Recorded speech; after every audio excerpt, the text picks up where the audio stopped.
अस्सलाम वालेकुम, welcome back to innovate IT zone. आज का जो वीडियो लेक्चर है उसके अंदर हम लोग डिस्कस करने वाले हैं अपने reports, proposal, progress report, leaflets, brochures, handbook, magazine article, हर किस्म की रिपोर्ट जो कि आपको यहाँ पे हाईलाइटेड टॉपिक आपकी आउटलाइन के नज़र आ रहे हैं। आज की वीडियो लेक्चर के अंदर हम लोग इनको क्लियर करने वाले हैं बहुत ही शॉर्ट वे में और बहुत ही अच्छे तरीके से मैं इसको एक्सप्लेन करूँगी। हर एक का स्ट्रक्चर आपको पता होना चाहिए, क्योंकि आपको अगर स्ट्रक्चर पता है, इनके बारे में थोड़ी डेफिनेशन पता है, तो देन आपको कोई भी किसी किस्म का भी आपको लिखने के लिए आ जाए, या आपको पेपर में ये भी आ सकता है कि आप इस कॉलेज के लिए या आप इस चीज़ के लिए, इस प्रोडक्ट के लिए अपना ब्रोशर जो होता है वो आप जो है वो बनाकर दिखाएं, उसके बारे में लिख कर दिखाएं, तो आपको बनाना पड़ सकता है फाइनल पेपर के अंदर भी। तो इस चीज़ को, हर चीज़ को क्लियर करेंगे आज के वीडियो लेक्चर के अंदर, ठीक है। तो विदाउट टाइम वेस्टिंग हम लोग अपने लेक्चर को स्टार्ट करते हैं। सबसे पहले तो प्रपोजल्स के बारे में बता दूं। प्रपोजल के बारे में, चूंकि आपने भी प्रपोजल बनाया है अपने 7th सेमेस्टर के अंदर, आपने अपने जो प्रोजेक्ट है उसका जो काम आपने स्टार्ट करना है या उसकी जो प्लानिंग करनी है, उसका जो बेसिक आइडिया होता है वो आप लोग सजेस्ट कर रहे होते हैं अपने प्रपोजल डॉक्यूमेंट के अंदर। एक ऐसा डॉक्यूमेंट जो है वो रेडी करते हैं जिसके अंदर आपने प्रोजेक्ट क्या बनाना है, कैसे काम स्टार्ट करना है, किन किन टूल्स का यूज करेंगे आप लोग, वो हर चीज जो होती है वो अपने प्रपोजल के अंदर लिख रहे होते हैं, ठीक है। मोस्टली बिजनेस प्लान्स करने के लिए, एकेडमिक रिसर्च प्रॉब्लम्स के प्रपोजल्स के लिए या इंजीनियरिंग प्रोजेक्ट के लिए आप इसका यूज करते हैं। इसका पर्पस क्या होता है कि आपने अपने काम को स्टार्ट कैसे लेना है, उसको अप्रूव कराने के लिए, या आपने अपने स्पॉन्सरशिप्स को कैसे लेना है और अपने न्यू कॉन्सेप्ट को कैसे एक्सप्लेन करना है, उसको लिखने के लिए जो डॉक्यूमेंट रेडी करते हैं वो आपका प्रपोजल होता है। इसका स्ट्रक्चर क्या होता है? सबसे पहले आपने एक टाइटल पेज लिखना होता है, फिर आपने इंट्रोडक्शन लिखना होता है, प्रॉब्लम स्टेटमेंट बतानी है कि भाई दुनिया में ये प्रॉब्लम है तो उसको सॉल्व करने के लिए मैं ये काम जो है वो स्टार्ट कर रही हूँ। उसके बाद प्रपोज सोल्यूशन होता है कि आपने क्या सोल्यूशन सोचा है, क्या प्लानिंग की है, वो आपने लिखनी होती है। टाइमलाइन बताना है कि कितने टाइम के अंदर आप अपने प्रोजेक्ट पे काम कंप्लीट कर लेंगे, बजट क्या होगा, देन उसके बाद आपने इसके अंदर कंक्लूजन, ठीक है। ये चीजें, आपका स्ट्रक्चर आप याद रखेंगे देन आपके लिए वेल एंड गुड। उसके बाद अगर हम प्रोग्रेस रिपोर्ट के बारे में बात करते हैं तो ऐसी रिपोर्ट होती है जो करंट, जो आप जिस प्रोजेक्ट पे काम कर रहे हैं उसके बारे में करंट स्टेटस बताती है कि आपका काम कितना कंप्लीट हो गया है और आपका कितना रहता है, ठीक है। तो जो मोस्टली स्टेक होल्डर्स होते हैं, मैनेजर्स होते हैं, तो उनको ये अपने करंट सिस्टम की, करंट प्रोजेक्ट के स्टेटस को बताने के लिए एक प्रोग्रेस रिपोर्ट मांगते हैं जो आपको बनानी पड़ती है। इसके अंदर आपको टाइटल देना होता है, इंट्रोडक्शन देना होता है कि किस पे आप काम कर रहे हैं, फिर आपने अपने टास्क की कितना टास्क कंप्लीट कर लिया है उसके बारे में बताएंगे, और कितना टास्क आपका रहता है उसके बारे में बताएंगे, और कितना टास्क है वो चल रहा है, प्रोग्रेस में है, वो बताएंगे। कौन कौन सी प्रॉब्लम आपको अपने टास्क को कंप्लीट करते हुए आ रही हैं, प्रॉब्लम फेस कर रहे हैं, वो लिखनी, और नेक्स्ट स्टेप आपका क्या होगा वो आप लिखेंगे। तो ये एक था प्रोग्रेस रिपोर्ट का स्ट्रक्चर, ठीक है।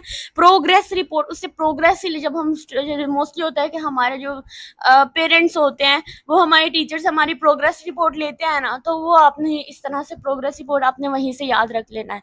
उसके बाद आपके जो लिफलेट्स आते हैं, ब्रोशर्स आते हैं, एक ऐसे आपके पास स्मॉल बुकलेट्स होते हैं या पेजेस होते हैं जिनके अंदर किसी प्रोडक्ट, किसी सर्विस या किसी कंपेन को जो चला रहे होते हैं उनके बारे में इंफॉर्मेशन होती है, ठीक है। इसका पर्पज ही क्या होता है कि लोगों को उस चीज के बारे में अवेयरनेस करना, मार्केटिंग करना होती है। जैसे हॉस्पिटल है एक, तो हॉस्पिटल के बारे में एक ब्रोशर होता है, स्कूल है, बिजनेस प्रमोशन है, कोई एनजीओ है, तो उनके बारे में जो छोटी सी बुकलेट्स होती है उसको आप लोग लेफलेट्स या ब्रोशर्स बोलते हैं। इसका स्ट्रक्चर क्या होता है कि सबसे पहले ऊपर हेडलाइन दी होती है, ठीक है, यानी कि ये किस चीज को आप, ये जो आपकी मतलब मेन बताया होता है, हेडलाइन में होता है कि ये किस कॉलेज या किस स्कूल का है, किस हॉस्पिटल का है। उसके बाद इमेजेस दी होती है उनकी, जैसे हमने जब कॉलेज जाना था तो हमें भी ब्रोशर्स मिले थे डिफरेंट किस्म के, और इनफैक्ट लोग जो है वो घर जा जाकर दे रहे होते हैं, ठीक है, अपने कॉलेज की प्रमोशन के लिए। तो उसके ऊपर पहले कॉलेज का नाम लिखा होता है, उसके बाद कॉलेज की इमेज बनी होती थी, उसके बाद भी अंदर इंफॉर्मेशन दी थी, अगर आप इस कॉलेज में आते हैं तो इस कॉलेज के ये फीचर्स है, इसके अंदर ये बेनिफिट्स हैं, आपको बच्चे को ये मिलेगा, ठीक है। उसके बाद नीचे उनकी contact information, phone number given थे कि आपको अगर जाना है वहां पर तो आप वहां पर अगर फर्दर इन्फॉर्मेशन लेनी तो आप इन कॉन्टेक्ट पे जो है वो इन्फॉर्मेशन लें, ठीक है। उसके बाद हमारे पास आता है नेक्स्ट हैंडबुक। हैंडबुक जो होती है एक ऐसी हैंडबुक जो हम हाथ पे पे, जैसे उसका नाम जाहिर है गाइड बुक कह सकते हैं आप लोग, जिसके अंदर जो होता है स्टेप बाय स्टेप आपके सिस्टम के बारे में गाइड किया जाता है, ठीक है, आपके प्रोसेस के बारे में, रूल्स के बारे में जो आपको गाइड किया जाता है वो आपकी एक हैंड बुक होती है, आप इसको गाइड बुक भी कह सकते हैं, ठीक है। और इसके लिए स्ट्रक्चर क्या होता है, सबसे पहले इंट्रोडक्शन होता है, उसके बाद सेक्शन, टॉपिक जो होते हैं वो सेक्शन में लिखे होते हैं, क्या रूल्स होते हैं, क्या प्रोसीजर होता है, और इसके बाद आपके जो FAQs होते हैं, ठीक है, आंसर क्वेश्चन होते हैं, ये सारी चीजें जो है वो आपके अंदर इंक्लूड होते हैं एक हैंडबुक के अंदर, प्रॉपर गाइड बनी होती है। जैसे आपके लैब मैनुअल्स होते हैं, ठीक है, आपको स्टूडेंट की हैंडबुक होती है, ये सारी चीजें इसके अंदर आ जाती है, इसका स्ट्रक्चर भी आपको याद रखना है। उसके बाद मैगजीन आर्टिकल होते हैं, मैगजीन जो जिसके अंदर आप इंटरेस्टिंग और इंफॉर्मेटिव आर्टिकल जो पब्लिश करते हैं वो आपके मैगजीन्स होते हैं, ये ऑनलाइन भी होते हैं, ये ऑफलाइन भी होते हैं, ठीक है। जैसे आपने साइंस के बारे में, हेल्थ के बारे में, एजुकेशन मैगजीन जो होती है, इनकी इंफॉर्मेशन जो है लोगों को अवेयरनेस करने के लिए, लेकिन अवेयरनेस को स्प्रेड करने के लिए, इंफॉर्मेशन प्रोवाइड करने के लिए जो चीज़ आप लिखते हैं वो आपके मैगजीन्स आर्टिकल्स होते हैं, ठीक है। इसका स्ट्रक्चर क्या होता है, पहले आपने टाइटल देना होता है, उसके बाद आपने इंट्रोडक्शन देना होता है, देन बॉडी जिसके अंदर आपने डिटेल डिस्कस बताना होता है, डिस्कस करना होता है, और देन आपने अपना इन कंक्लूजन जो होता है वो बता देना है कि इस मैगजीन को लिखने का कंक्लूजन ये था। उसके बाद अगर हम बात करते हैं तो हमारे पास रिसर्च पेपर्स आ जाते हैं। रिसर्च पेपर वो पेपर्स होते हैं जो आपके न्यू फाइंडिंग्स होती है उनको शेयर करने के लिए यूज किए जाते हैं। मोस्टली यूनिवर्सिटीज या रिसर्च सेंटर के अंदर आपके रिसर्च पेपर बहुत इंपॉर्टेंट होते हैं। आपके कोई भी एकेडमिक और साइंटिफिक डॉक्यूमेंट्स होते हैं जो कि आपके एक्सपेरिमेंट के बारे में या पार्टिकल इश्यूज के ऊपर जो आप एक्सपेरिमेंट कर रहे हैं उनको एनालाइज करने के लिए जो चीज़ डॉक्यूमेंट की जाती है वो आपके रिसर्च पेपर्स होते हैं, ठीक है। इसका स्ट्रक्चर क्या होता है कि आपने एब्स्ट्रैक्ट लिखना है, इंट्रोडक्शन लिखना है, उसके बाद आपने लिटरेचर रिव्यू के पिछले क्या प्रोजेक्ट थे, क्या प्रोडक्ट थे जिनके अंदर प्रॉब्लम आ रही थी और आपने उसी चीज को बनाया है उसको देखकर, लेकिन उसके अंदर नए फीचर्स ऐड किए हैं, वो आपका लिटरेचर रिव्यू होता है, ठीक है।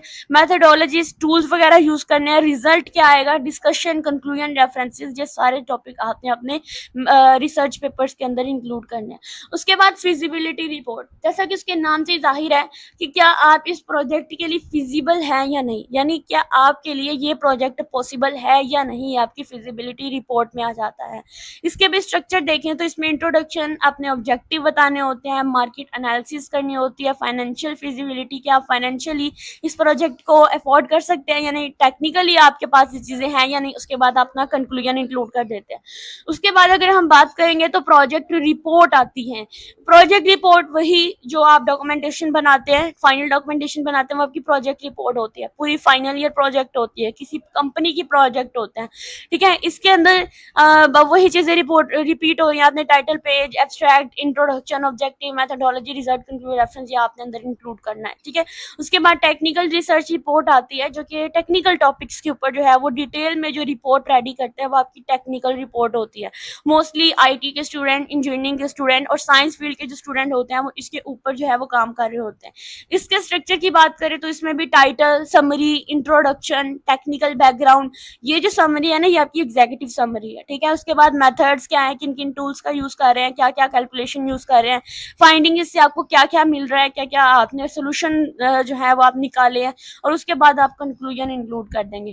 देन आता है मैनुअल्स एंड डॉक्यूमेंट। मैनुअल्स जैसे लैब मैनुअल हो गए, सॉफ्टवेयर मैनुअल्स हो गए, कोई गाइड्स होती हैं जिनका यूज करते हुए या बताते हैं कि आप अपने सिस्टम या डिवाइस को कैसे एक्सप्लेन करेंगे, वो आपके मैनुअल्स और डॉक्यूमेंट्स आ जाते हैं। इसके अंदर भी आपने देखा होगा कि इंट्रोडक्शन होता है, फिर पूरे सिस्टम का ओवरव्यू होता है, स्टेप बाय स्टेप आपको इंस्ट्रक्शन दी होती है, देन ट्रबल शूटिंग सिस्टम जो होता है पूरा इंक्लूड किया जाता है। देन थीसिस आते हैं, जो मास्टर लेवल के और PhD लेवल के जो स्टूडेंट्स होते हैं वो एक रिसर्च डॉक्यूमेंट, एक लॉन्ग रिसर्च डॉक्यूमेंट लिखते हैं, वो आपके थीसिस होते हैं, ठीक है। मोस्टली यूनिवर्सिटीज के स्टूडेंट या एकेडमिक फील्ड के स्टूडेंट जो होते हैं वो इस तरह के थीसिस बनाते हैं।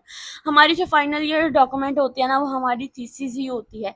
उसके बाद हम बात करेंगे इलेक्ट्रॉनिक डॉक्यूमेंट्स के बारे में। तो इलेक्ट्रॉनिक डॉक्यूमेंट्स होते हैं वो डिजिटल फॉर्मेट में होते हमारे डॉक्यूमेंट्स ही हैं, लेकिन हम लोग क्या करते हैं उसको हम लोग डिजिटल फॉर्मेट में ही प्रोवाइड करते हैं, लेकिन उसके अंदर कुछ चीजें इंटरेक्टिव फीचर्स ऐड करते हैं, जैसे हम हाइपरलिंक लगा देते हैं या बुकमार्क का ऐड कर देते हैं। तो ये आपके इलेक्ट्रॉनिक डॉक्यूमेंट्स होते हैं। होते ये बिल्कुल सिंपल प्रिंटेड डॉक्यूमेंट जैसे ही होते हैं, लेकिन सिर्फ हमने इसको डिजिटली ऑनलाइन ही मोबाइल डिवाइसेस या कंप्यूटर पर ही हम लोग इसको रीड कर सकते हैं, हम इसको प्रिंट नहीं करवाते, वो आपके इलेक्ट्रॉनिक डॉक्यूमेंट होते हैं।